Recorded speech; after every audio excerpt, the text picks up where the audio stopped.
મહત્વના સમાચાર પાટણથી મળી રહ્યા છે, જ્યાં તાલુકા પંચાયતમાં ભારતીય જનતા પાર્ટીનો દબદબો જોવા મળી રહ્યો છે। પાટણથી મહત્વના સમાચાર 20 માંથી 13 બેઠક કોંગ્રેસના ફાળે ગઈ છે।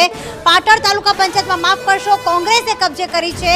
અહીંયા 20 માંથી જે છે 13 બેઠકો કોંગ્રેસે બાજી મારી। પાટણની તાલુકા પંચાયત કે જ્યાં હાલમાં ભાજપ શાસિત તાલુકા પંચાયતમાં કોંગ્રેસનો દબદબો, ભારતીય જનતા પાર્ટીએ ગઈ વખતે આ પાટણ તાલુકા પંચાયત જીતી હતી, પણ આ વખતે તેને હારનો સામનો કરવો પડી રહ્યો છે, કારણ કે અહીંયા કોંગ્રેસ ફાવી ગઈ છે। કોંગ્રેસ લોકોનો વિશ્વાસ જીતવામાં સફળ રહી છે। તાલુકા પંચાયતમાં કોંગ્રેસે અહીંયા બાજી મારી।